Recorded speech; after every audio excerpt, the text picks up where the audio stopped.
Well, God bless you. Thank you so very much, everyone. Thank you for joining. Thank you for being a part of the broadcast. Thank you for sharing in your kingdom journey right here on Kingdom Voice. My name is Apostle Lance Bellany, and as always, it is my pleasure to have you join in with us, to be a part of the broadcast, to share your thoughts and your insights and your journey experiences as we journey together into the kingdom. And I am absolutely thankful that you are here with us today and to be a part of this continuing journey into the kingdom of heaven. And for those of you that may be joining for the first time, you'll hear me talk about the kingdom of heaven not as a religious experience, but as a life experience. Um, I believe the kingdom is expansive. I think the kingdom is well beyond any type of religious experience that we've learned to recognize. I believe the kingdom is life itself, and I believe that the creator of all these things that we know as life here on this planet, in this solar system, in this universe.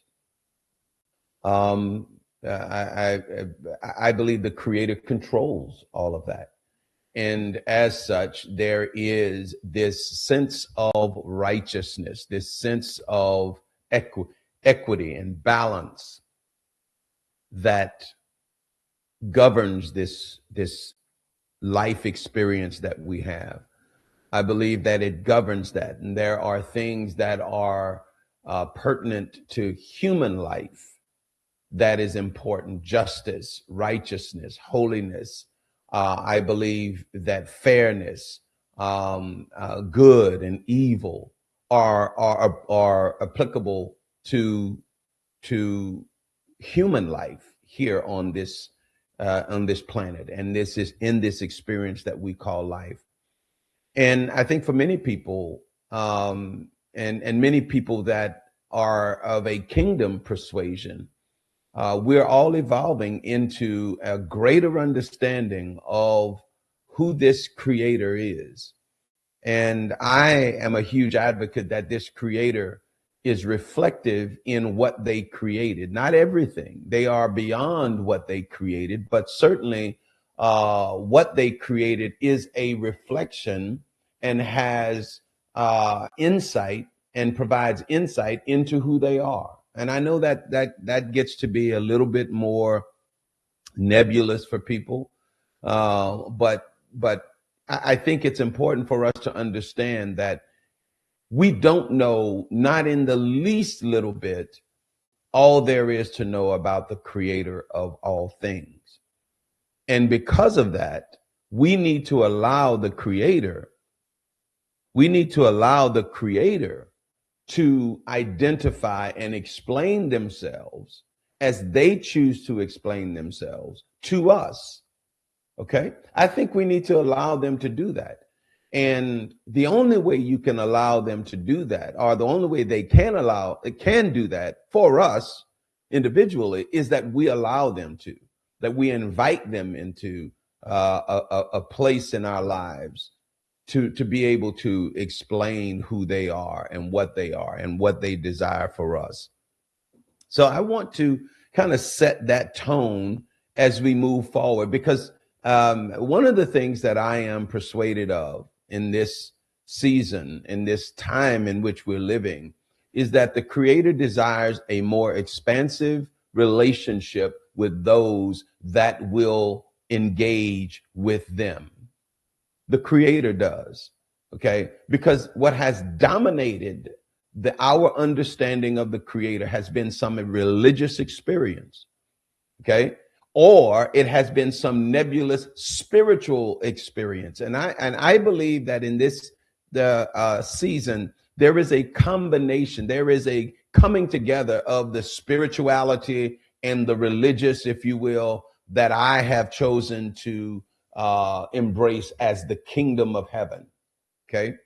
And so this is a navigation that we're engaging in. We are navigating into an arena, an area We are navigating into a place that will open our understanding, open our insights as to who the creator is to a greater degree. We will never know. I don't believe we will anyway.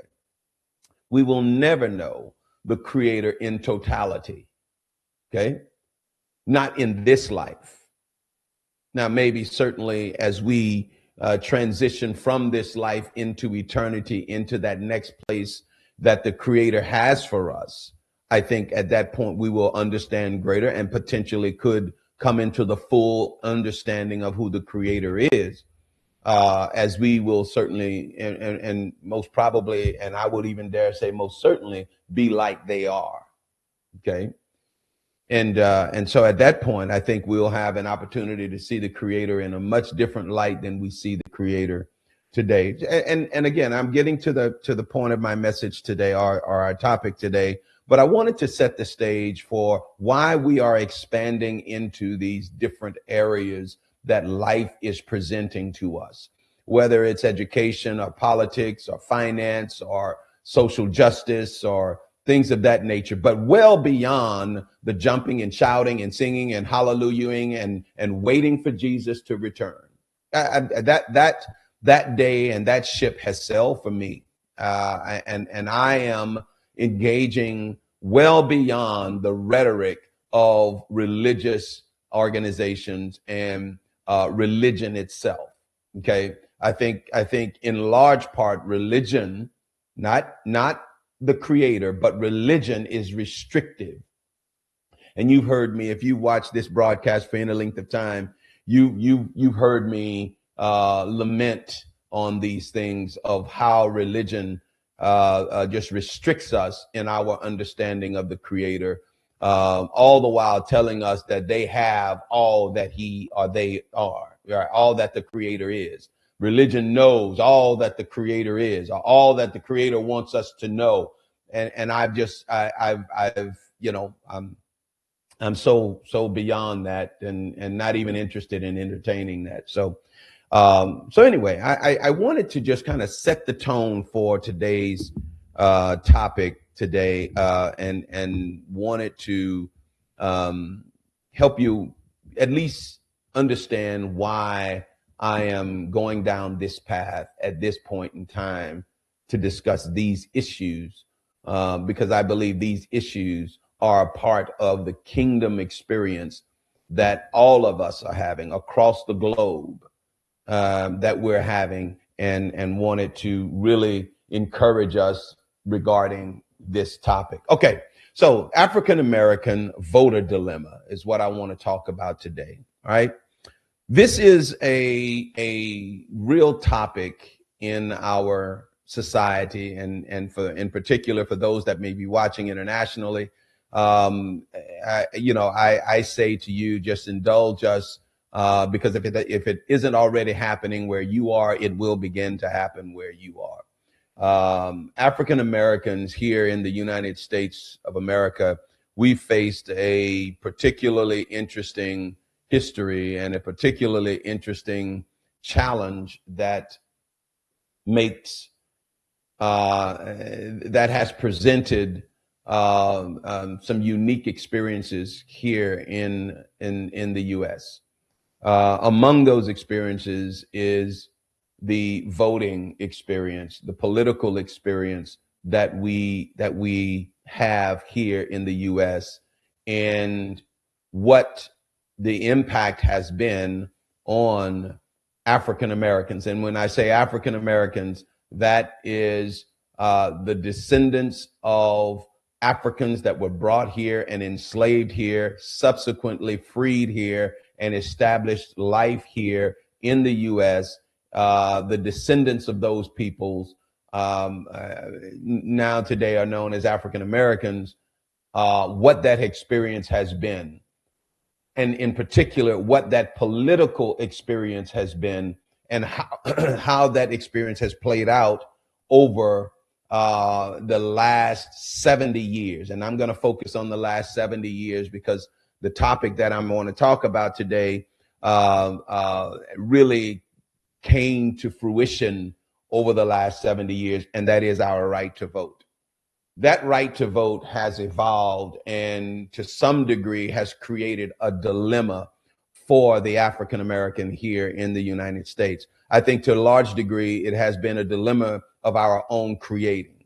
It has been a dilemma of our own doing, that we have created this dilemma for ourselves. And we're going to talk about that. And again, I'd love to hear your feedback, love to get your feedback. Feel free to share your thoughts and your insights in your threads, whether you're watching on YouTube or whether you're watching on Facebook. Please feel free to share your thoughts and your insights and your comments, because I can see them live as they come in. So, because I'd like to hear your thoughts on this as well. The dilemma of the African American voter, and I'm going to start by saying this. When we talk about voting, politics, and what have you, there are three primary ideologies. There is the liberal ideology, the conservative ideology, and then the independent ideology. So those are the three ideologies that primarily dominate the political landscape here in the United States of America. Then there are the party affiliations. Okay.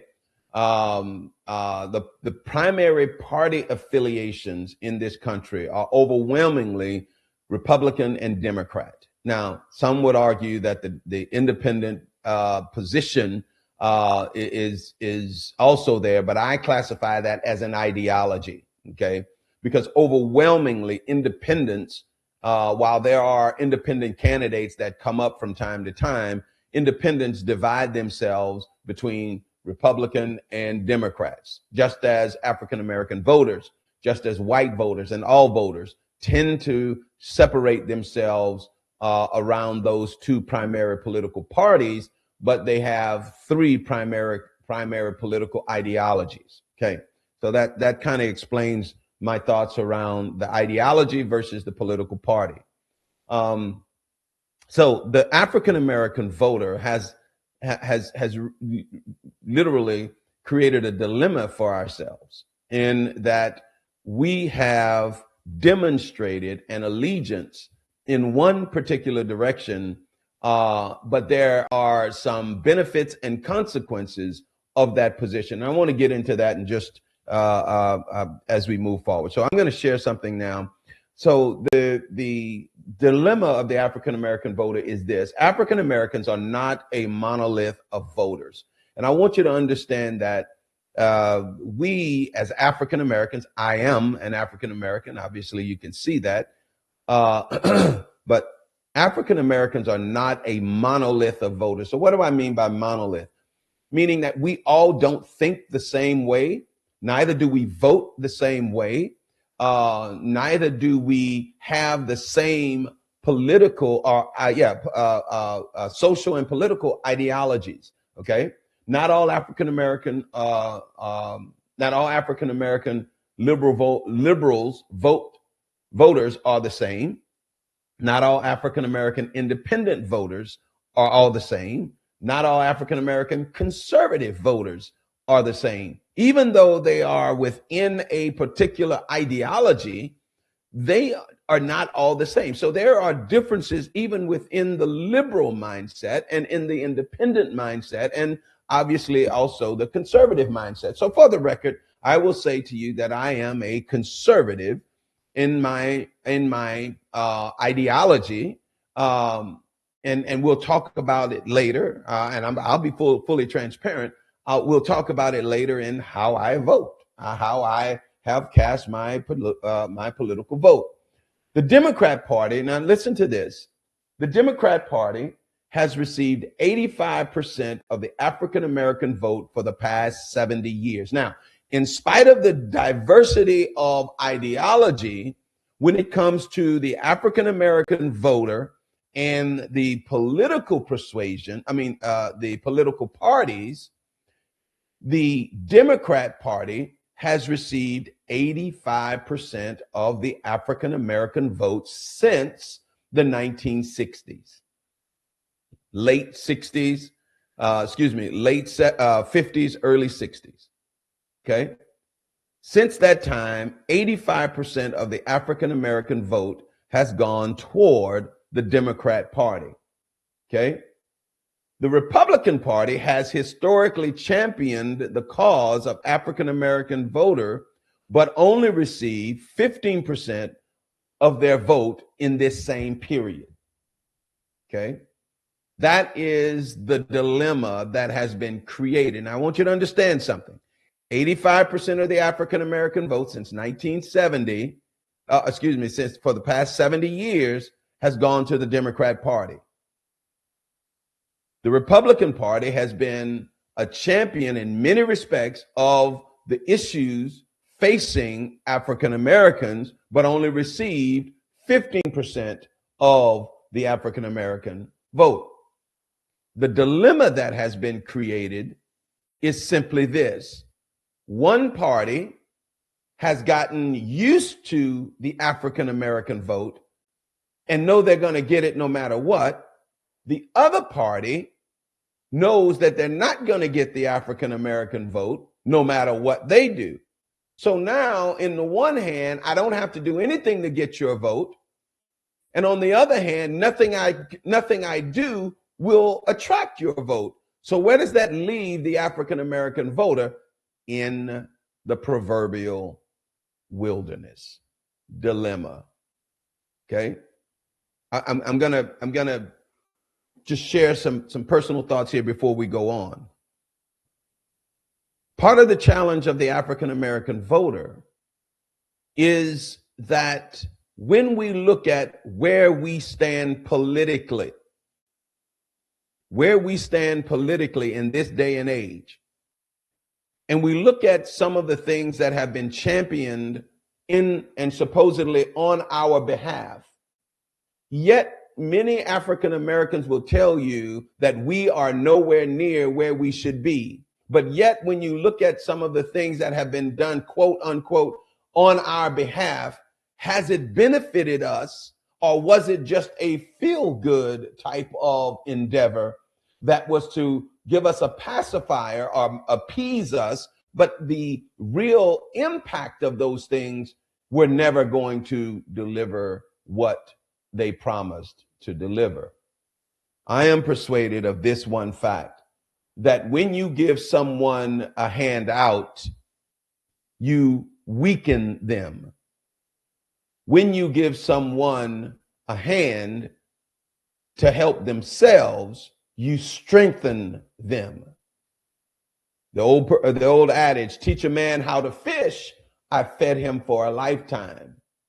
Give that man a fish, and I have only satisfied a temporary need. Which would I prefer? I would prefer teach me how to fish. Give me a hand to do what I am trying to do for myself. Don't give it to me. Don't give it to me. No, I'm not asking you to give it to me, and neither is giving it to me good for me. Teach me, or rather help me do it for myself. And in many instances, what that often means is just getting out of the way. Stop putting roadblocks and obstacles and artificial interferences with what I am trying to do, and I'll get there on my own. Many times that's what a hand up means, as opposed to a handout, the proverbial handout, the euphemistic handout, which says, don't worry about it, here, take this, do this. And now the end result of that handout is nowhere near as effective and impactful in a positive sense the way a hand or a hand up would be for the African American community. And some of the examples of that, and probably one of the most devastating examples of that, was the Great Society programs, the welfare program that was supposedly helping the poor and the needy. And a lot of times when people talk about that in political circles, they immediately think about the minority community. And during the early part of this period of 70 years, that primarily was the African American community. Now, in this day and age, they call it the minority community or the community of color, as they like to phrase it. And in so phrasing it that way, they they intend to invoke that upon Hispanics, African Americans, and those are the two primary communities of color that they like to refer to. And they look down condescendingly, they being the power structure, the elites, the academics look down in condescension on those communities. And I'll get into some of the most insulting things that some of the white community tends to do in respect toward these communities of color, right? But I digress. 15% of the African American vote since 1970 has gone toward Republicans. 85% of the African American vote has gone toward the Democrat. These are on average, of course, and not necessarily, but anyway, these are polling averages. Why is this a dilemma? It's a dilemma because politically we are diluted as a people. I want you to stop and think about what I am saying. Try to think about it rationally and not necessarily emotionally. Okay? Allow yourself to be liberal, conservative, independent. Go for it by all means. And vote in your best interest. Allow someone else to be the same and another person to be the same. Independent, conservative, or liberal. Okay? If the African American community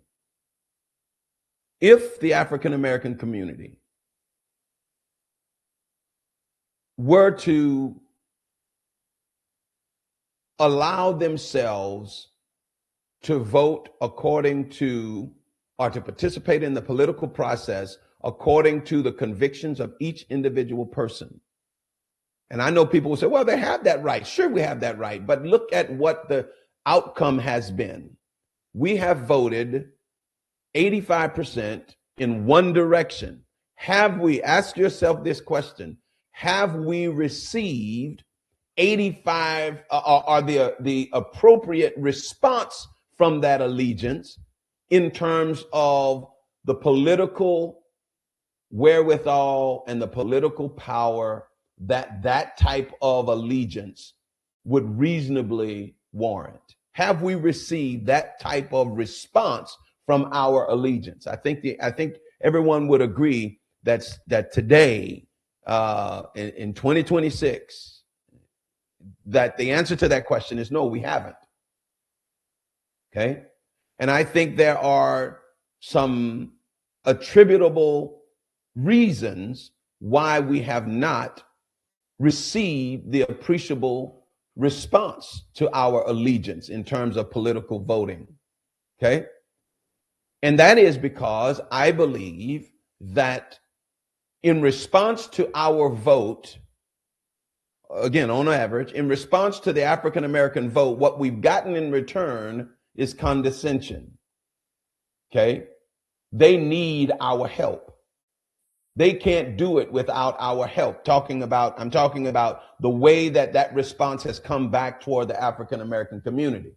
So we'll give them a handout to keep them coming back. We'll give them another handout, keep them coming back. And those are the types of responses that we've gotten, not to the point that we have been empowered. So what are we doing? Look at the political landscape today within the African American community. We're still protesting. We're still demonstrating. We're still boycotting. We're still doing all of those things. So one would look at that and say, well, because we're still having to do it because we haven't gotten the response that we're looking for. Fair enough. That is a fair, absolute fair question. But the counter question to that is that if you keep doing the same thing, will you ever get the kind of response that you're looking for, that we are looking for? Okay? This is the challenge, and this is why I say the dilemma of the African American voter. We have painted ourselves into a corner, created a dilemma for ourselves, and now we need to escape, if you will, this dilemma. We need to escape this dilemma. One of the things that I am persuaded of in terms of escaping this dilemma is the emotional factor that African Americans, by and large, deal with. And again, I'm going to be very generalistic. And again, I invite your comments and your comments around this issue and these statements that I'm making. I really would invite your responses to that and your insight on what I'm about to say, in particular, what I'm about to say now. By and large, African Americans have been able to be appealed to at an emotional level. Okay. When you look at the African American community and when others look at us, and I've been in numerous conversations around this topic with non-African Americans, and one of the things that we fall victim to and subject to is the emotion of the matter. We get emotional, we get fired up, we get excited about a particular thing, and people can just wait us out. And then the next thing you know, our emotions die down and our attention wanes on a particular matter. And the conventional wisdom is that you just wait us out. Give us something to get excited and you'll get us on board. Okay. And when we get excited about a cause, just wait us out because the excitement is going to wear down. So my concern, or not my concern, but my approach is less emotional and more logical and methodical. We have to look at issues for what they are. We have to allow the merits of the matter to overwhelm the emotions of the matter, to take precedent, not overwhelm, but to take precedent over the emotion of the matter. Because many times we get just a little bit of something and get excited about that something, not stopping to look at the merits of what we received or the merits surrounding what we received. Did they give us just enough, or did they give us what was equitable for the cause that we were addressing? I will never be able to effectively answer that question if I am driven by emotion. I've often said this to people, and I'll repeat it here. Never make a decision, no matter which way, at the height of excitement, at the height or at the depth of despair. Don't make a decision when you're at the extremes of the emotional spectrum. Bring it back to the middle where you're level-headed, calm, cool, collected, where you can look at both sides of the issue, and now you make an informed decision. In like fashion, when we receive something, get all excited, and then we I don't know what the right word is, but we agree to it, for lack of a better word, only to find out later that I left way too much on the table or I gave way too much away.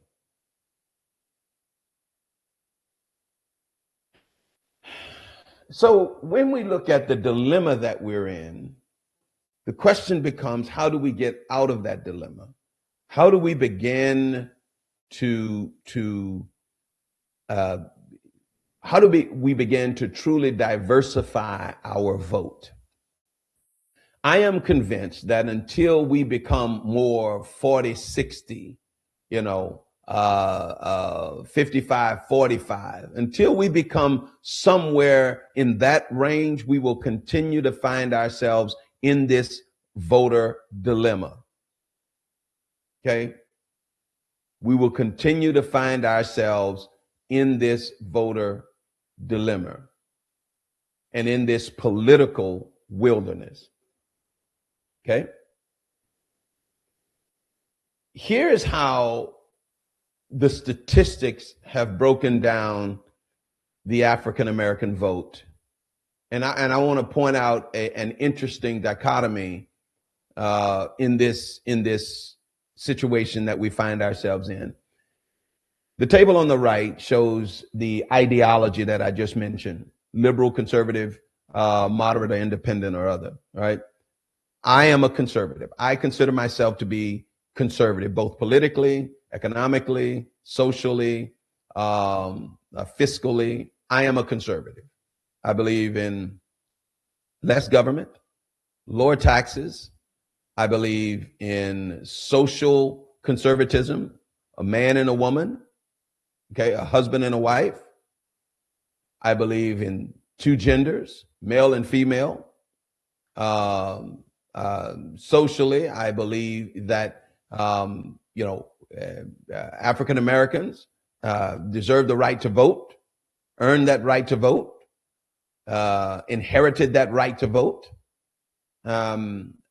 Just list the conservative positions. Now, I am a conservative, and let me give you an example of how this can differ. Many conservatives look at the affirmative action position, and they say that affirmative action is bad.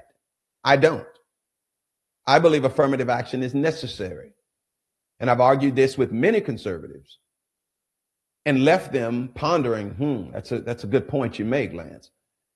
And the point that I make around the affirmative action argument is they want to say that, well, the government doesn't need to. Yes, I think in where we are in America today, the government does still need to address this affirmative action issue. Whether we like to believe it or not, racism still exists. Prejudices, let me not say racism. Let me back off that word. Prejudices still exist. And by the way, just for the record, not all prejudices are racial. Okay? Not all prejudices are racial. Not all racial issues indicative of prejudicism. Okay? Let me explain what I'm talking about. People are just comfortable with people they can identify with. It has nothing to do with race. It just so happens that race may play a part in it, but people are comfortable, are partial to people that they are comfortable with. For example, if I have a black friend and a white friend, if I meet two people, one is black and one is white, okay? I am friends, I'm African American, I am friends with the white guy. I don't know the black guy. Who do you think I'm going to be partial to in terms of any benefit that I may offer them, whether it's a job, whether it's an opportunity, whether it's a loan, whatever the case may be? Who do you think I am going to be partial to? I'm going to be partial to the person that I am comfortable with because I know them. I have a history with them. I have an identity with them. Okay?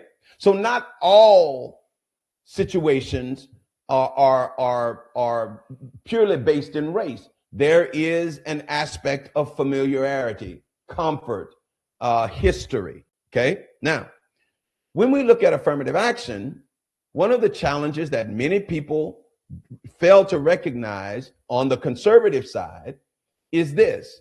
Most of the people making the decisions around hiring, around lending, around housing, many of the people are of a particular persuasion. And when they are forced or when they are put in a situation to choose between candidates, they migrate toward the candidate that is most familiar with them. That is not racism. It just has a racial component. And that racial component is often mistaken as racial or racism, when in fact it is simply familiarity, comfort, shared history, and so forth. Okay? And this is where the conservative argues the fact that I'm not a racist, but wait a minute, no, you're not a racist, but you have to acknowledge the fact that your choices are in part based on your familiarity with the race of the person that you chose. That's how I'm splitting between racism and just preference, history, and a shared identity. So this is why affirmative action is still needed, because the people making the choices overwhelmingly represent the Caucasian side of the equation. The people that would like to enter into that overwhelmingly represent the African American side of the equation. And if I cannot avoid the familiarity and the history and the shared identity piece, I need to implement standards and regulations that say, no, you will have X, or you will have representation from the minority community in your organization. That doesn't mean I hire the first or any African American or loan any African American, what have you, to address that issue. They're qualified and they meet the criteria. And so you extend to them that which they are requesting in this situation. There was a massive departure from what we're talking about, but I felt it important to just explain how conservatives like myself sometimes differ from the standard conservative position. And I just thought I'd give that example. But anyway, back to the point at hand. So African Americans self-identify to a rate of about 55% as liberal, 45% as conservative, okay? And somewhere between 20 and 30% as independent. So you can see we are evenly distributed across the ideological spectrums of the political landscape. Look at how we break out from a voter standpoint. What you see on the calendar, on the screen, is how we voted, the black vote for president from 1936 to 2020. Look at the blue on your screen. The blue on your screen shows that 71% of African American vote went to the Democrat Party. In 2020, 92% of the African American vote went to the Democrat Party. We painted ourselves into a corner, created a dilemma for ourselves, and now we have to get out of that dilemma. Otherwise, we'll never change our political status in this country. The blue party doesn't have to do anything to get our vote. Nothing at all. We're going to give it to them. And in return, they're going to give us just enough to keep us coming back the next 4 years to get that vote. The blue party doesn't have to do anything to get our vote. And whenever you give something away, you get very little in return. Now the question becomes, how do we, as a party, persuade the blue party that our vote isn't to be given away anymore? That's where our political scientists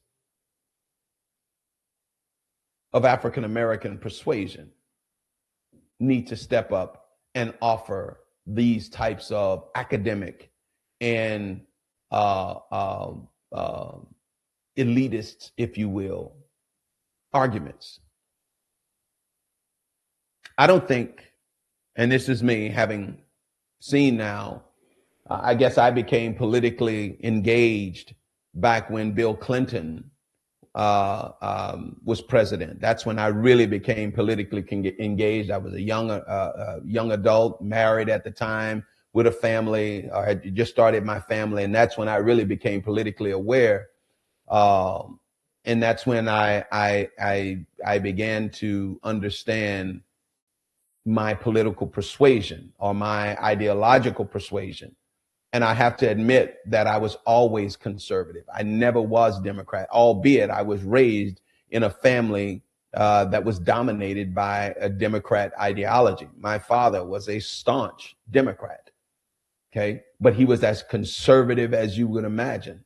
But his somehow his voting allegiance was just to the Democrat Party. And I watched and listened and heard him talk and engaged with him on numerous debates around political issues. And I realized that I was conservative.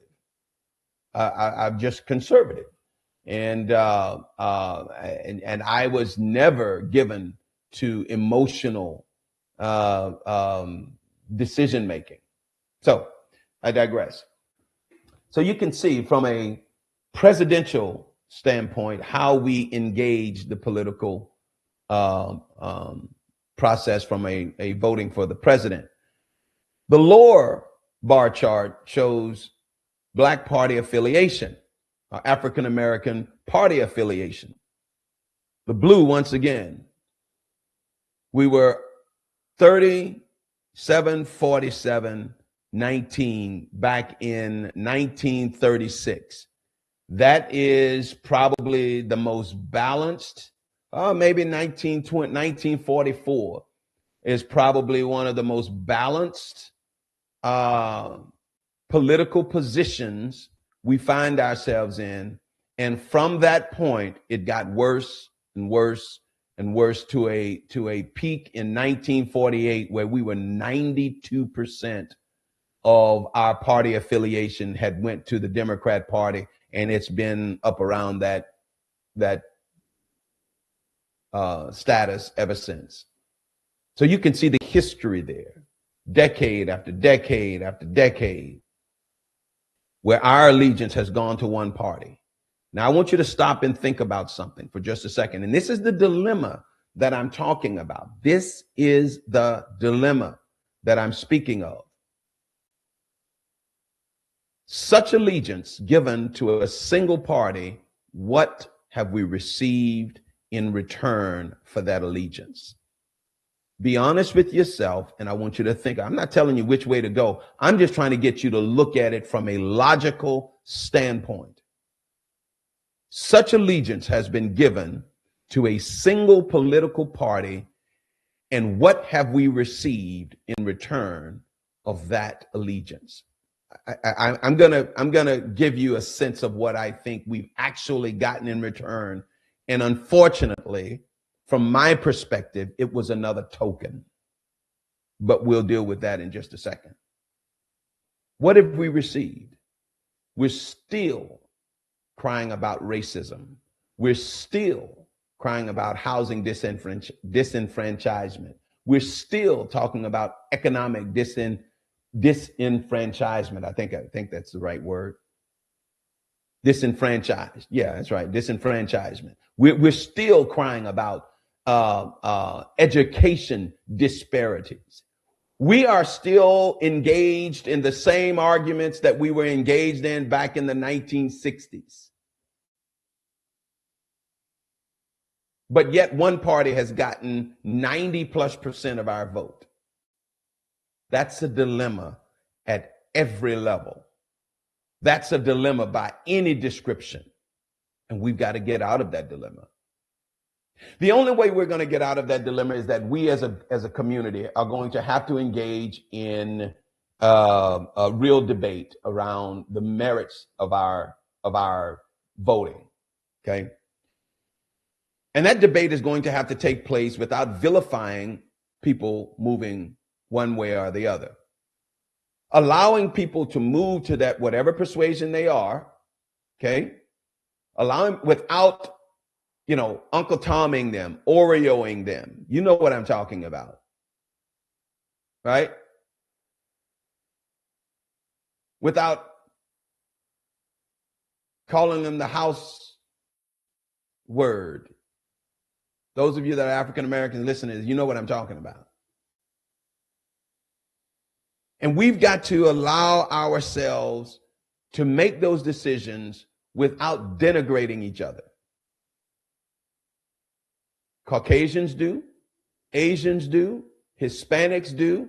They allow themselves to be diverse in their positioning. Not us. We're monolithic in our voting positions. This gives pure evidence of such. 90+% over the last 70 years have gone toward one political party. And what have we gotten in return? I would dare say nothing more than a token. Okay? This is how the ideology translates into party voting since 1960. And we talked about it. Even though African Americans identify as liberal and conservative and moderate, the actual vote is far more unified. Why is the vote so unified despite ideological diversity? Race is the strongest predictor of party choice in the U.S. Pew and Protect Democracy both show that race divides partisan affiliation more than class, religion, or education. Race. Because we are Black, we vote Democrat. That's what that says. You're Black, you vote Democrat. No other ethnic group suffers from that expectation. None. Everybody is allowed to choose the voter that you want. Choose the party that you want, that you best identify with. So if you're telling me, and again, I will capitulate that, okay, Black people identify with the Democrat Party. What have we gotten in return? You're still screaming in the streets, Black Lives Matter. You're still screaming in the street, hands up, don't shoot. You're still screaming in the streets about ICE. You're still screaming all of those things, yet pledging your allegiance to one party.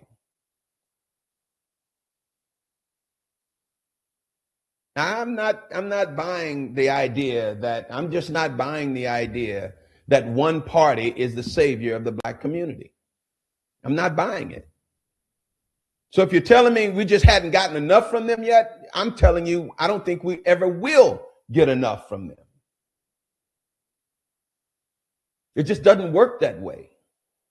And we've demonstrated that for 70 years.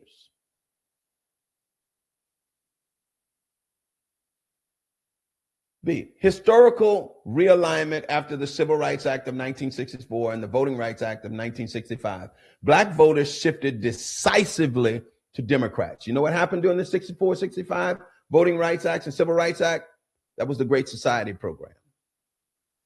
That's when the welfare program and the welfare state began to emerge. And because we were decisively poor back then, I mean, it was obvious we were much, much more impoverished than others.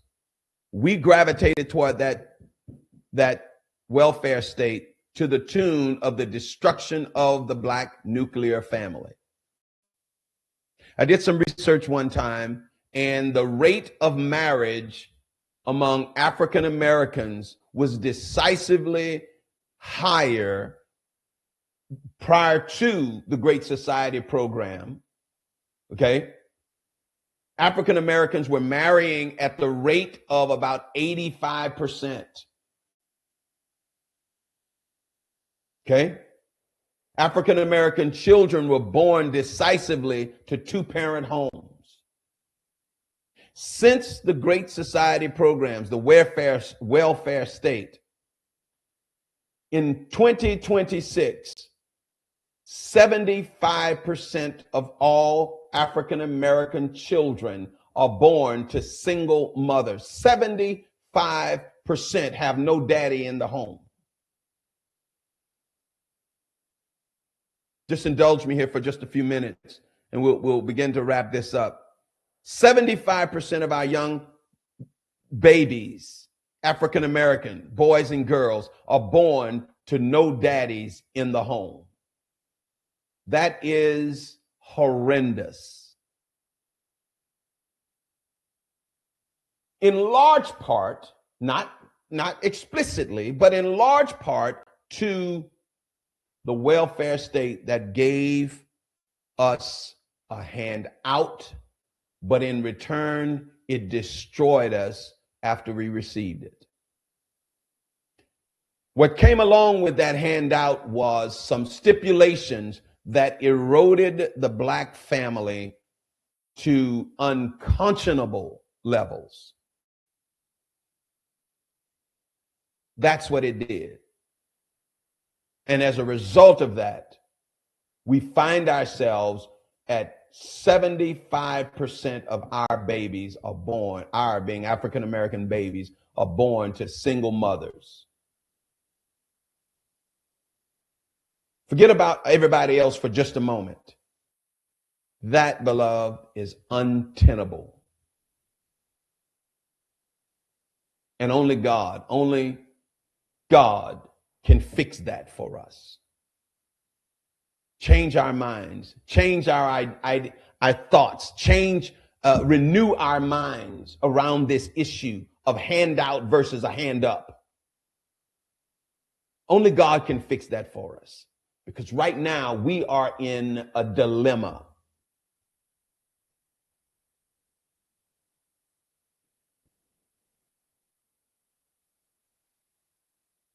Policy alignment. African Americans overwhelmingly prefer Democratic positions on civil rights, voting rights, criminal justice, social safety nets, health care. Now let's talk about these as we get ready to close. I got just a few more minutes. Civil rights. That's a good thing. But look at what has happened to civil rights now. Now we have transgender rights, homosexual rights, same-sex marriage rights. We have everything has been wrapped up around civil rights. And who's gotten pushed out into the margin? African Americans. Because now they want to wrap my civil rights with homosexual rights, with lesbian rights, with transgender rights, and all of these other things that I find absolutely unacceptable to me. Yes, I said it. I find those things to be unacceptable. Yet, in order for me to engage with you on civil rights, Democrat Party, I have to accept all of these other things that you've wrapped up into civil rights. And now the focus on my core issues have gotten marginalized and gotten pushed into the margin. Voting rights. I don't know why voting rights has been a Democratic position, because it has been the Republican Party that really championed voting rights for African Americans. I don't know how history now and African American sentiment believes that voting rights is a Democrat issue. The Emancipation Proclamation, that was a Republican initiative, if you will, that gave us the freedom. It was Southern Democrats that stifled and put in poll taxes and put in all of these things that put in the Jim Crow laws. It was Southern Democrats that did that.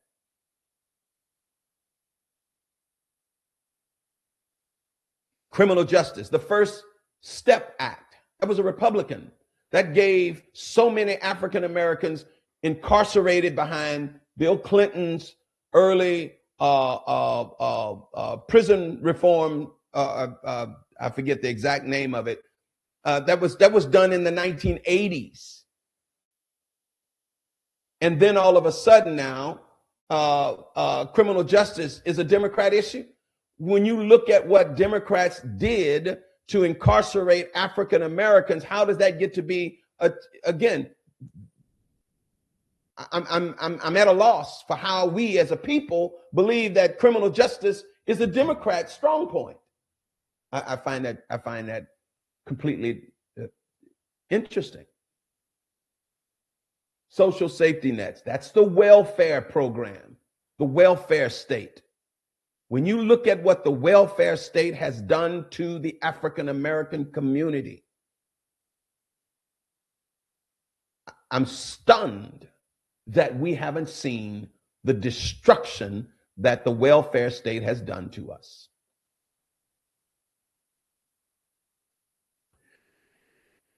And finally, health care. That's really not a, black issue. That's just a poor, well, not poor, middle class issue. I just wanted to kind of highlight the dilemma that African Americans, and in particular the African American voter, finds themselves in. We have a dilemma that only we can get out of. That dilemma is, do we continue voting for a single party in light of what we've received in response to that voting allegiance? Or do we begin to look at options elsewhere? One of the things that I want to say in closing, the Democrat Party, probably the token that I mentioned, the Democratic Party has featured the only African-American nominee for president and the subsequent first African-American president of the United States of America.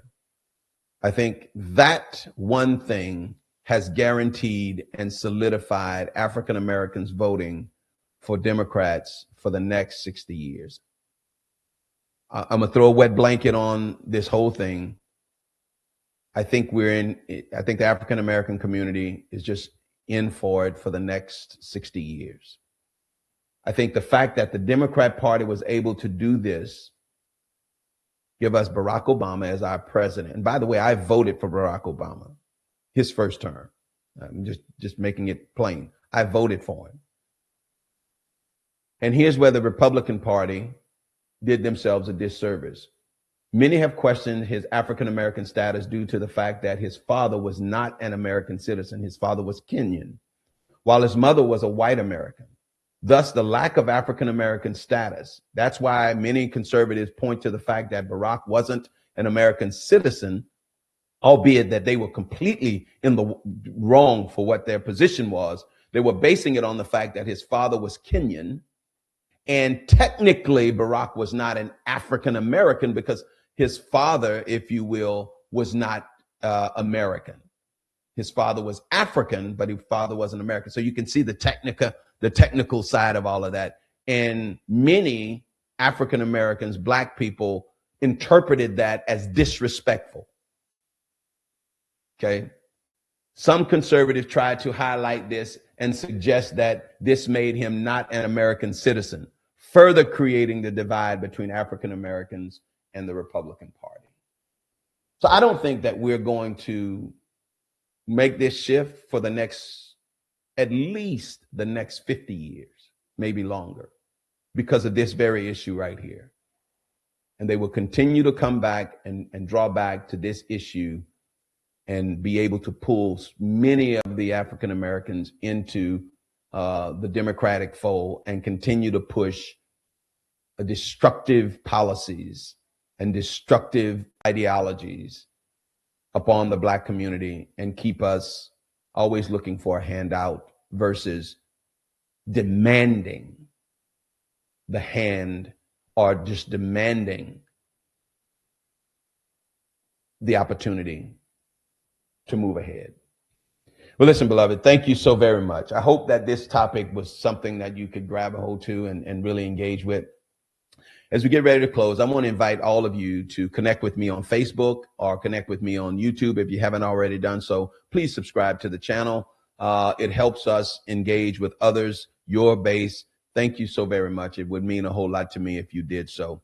As we get ready to close, I want to say to you, join us again next Sunday, right here, same time, 10:30 a.m. Central Standard Time, as we continue to bring you truths of the kingdom from an apostolic perspective. And until then, be well, be blessed, and we'll see you again next Sunday morning.